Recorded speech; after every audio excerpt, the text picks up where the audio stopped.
to the point.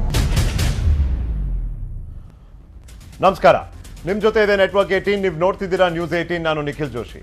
ಇವತ್ತು to the point ಆಗಿ ನಾವು ಚರ್ಚೆ ಮಾಡ್ತಿರುವಂಥದ್ದು ಎರಡು ವಿಷಯ, ಎರಡು ಸಮಾಜಕ್ಕೆ ಒಂದು ರೀತಿಯಲ್ಲಿ ಕಾಡುವಂಥ ವಿಷಯಗಳು. ಒಂದು ಭಯೋತ್ಪಾದನೆ, ಇನ್ನೊಂದು ಸಂಶಯಾಸ್ಪದ ಭ್ರಷ್ಟಾಚಾರ. ಸಂಶಯಾಸ್ಪದ ಅಂತ ಯಾಕೆ ಹೇಳ್ತಿದ್ದೀವಿ ಅಂದರೆ ಇವತ್ತಿಗೆ ಅದು ಕೇವಲ ಆರೋಪ ಊಹಾಪೋಹದ ಮಾತಲ್ಲಿ ಮಾತ್ರ ಇದೆ. ಆದರೆ ಇದು ಮೊದಲನೇ ಬಾರಿನೂ ಅಲ್ಲ, ಕಡೆ ಬಾರಿನೂ ಅಲ್ಲ. ವಿಧಾನಸೌಧದಲ್ಲೇ ದುಡ್ಡು ಸಿಕ್ಕಿರೋದು ಇದು ಕೇವಲ 10 ಲಕ್ಷ. ಹಿಂದೊಮ್ಮೆ 1 ಕೋಟಿನೇ ಸಿಕ್ಬಿಟ್ಟಿತ್ತು. ಇದು ಯಾವ ಲೆಕ್ಕ? ಹೀಗಿದ್ದಾಗ ಕಾಕತಾಳೀಯದ ದೃಷ್ಟಿಯಿಂದನೇ ಕೆಲವೊಂದು ವಿಷಯಗಳನ್ನ ನಾವು ನೋಡಬೇಕಾ? ಅದು ಒಂದು ಪ್ರಶ್ನೆ.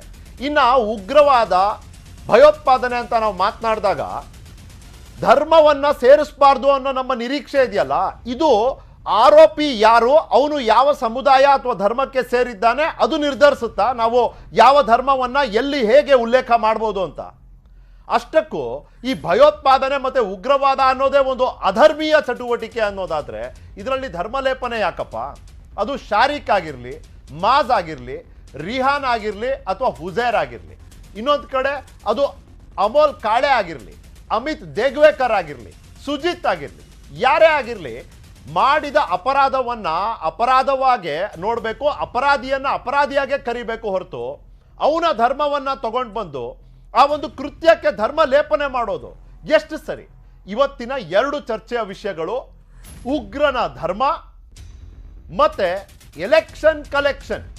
ಚರ್ಚೆ ವಿಷಯಗಳ headlines to the point. Mangaluru blast ತನಿಖೆಯಲ್ಲಿ ಹೊರಬಂದ ರೋಚಕ ಬೆಳವಣಿಗೆ. ಭಯೋತ್ಪಾದನಾ ಸಂಶಯದ ಬಲೆಯಲ್ಲಿ ಕಾಂಗ್ರೆಸ್ ನಾಯಕ. ಗೌರಿ ಲಂಕೇಶ್ ಹಂತಕರ ಸಂಘಟನಾ ಸದಸ್ಯತ್ವ ಬಳಸಿ ಸಾರ್ವತ್ರಿಕವಾಗಿ ಮಸಿ ಬಳಿಯಲು ಸಿದ್ದರಾಮಯ್ಯನವರ ವಿವಾದಾತ್ಮಕ ಹೇಳಿಕೆ.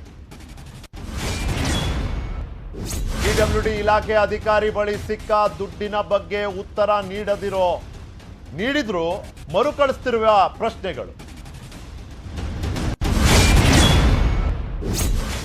ಇದು ಎಲೆಕ್ಷನ್ ಕಲೆಕ್ಷನ್ನೇ ಆಗಲಿ ಅಥವಾ ಲಂಚವೇ ಆಗಲಿ, ರಾಜಕೀಯ ವಿಷಯ ಮತ್ತೆ ಅಸ್ತ್ರವಾಗಿರೋದಂತೂ ನಿಜ.